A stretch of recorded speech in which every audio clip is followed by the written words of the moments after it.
అమిత్ షా నేను మాట్లాడుకుంటుంటే ఏదో పక్కన కూర్చుని విన్నట్టు నాగేశ్వర్ ఇట్లా మాట్లాడారన్నది నిన్న పవన్ కళ్యాణ్ చెప్పారు. కానీ మన రాష్ట్రంలో మీడియా గురించి ఇప్పుడు సరే నాగేశ్వర్ని విమర్శించారు. ఈనాడు జ్యోతిలు రాసే దరిద్రాన్ని ఏ రోజునైనా ఆయన ప్రశ్నిస్తారా? 2019 ముందు ప్రశ్నించారు, 18, 19 మధ్య అయిపోయింది అప్పుడే. అంతకుముందు 14 ముందు ప్రశ్నించారు, అయిపోయింది అప్పుడే. మళ్ళీ వాళ్ళని భుజానికి వేసుకునేది ఆయనే. మహా టీవీ ఎంత దుర్మార్గంగా ప్రచారం చేసిన అదే మహా టీవీకి ప్రతి కార్యక్రమానికి వెళ్తారు ఆయన.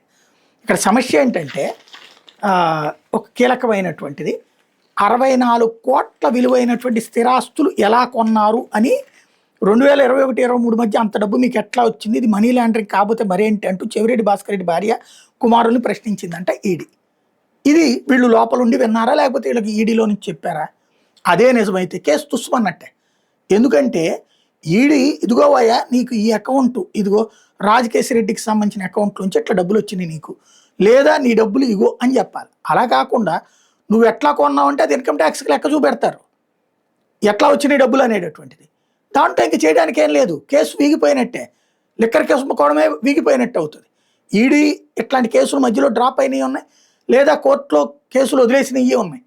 కాబట్టి ఈడీ కనుక ఈ ప్రశ్న అడిగుంటే కేసు తుస్సుమన్నట్టే. ఎందుకంటే 2 ఏళ్లలో కొన్నారంటే వాళ్ళకి వ్యాపారాలు బోల్డ్ అని ఉన్నాయి, రియల్ ఎస్టేట్లు ఉన్నాయి, మైనింగ్ ఉన్నది, అనేక ఉన్నటువంటి వ్యాపారాలు ఉన్నాయి.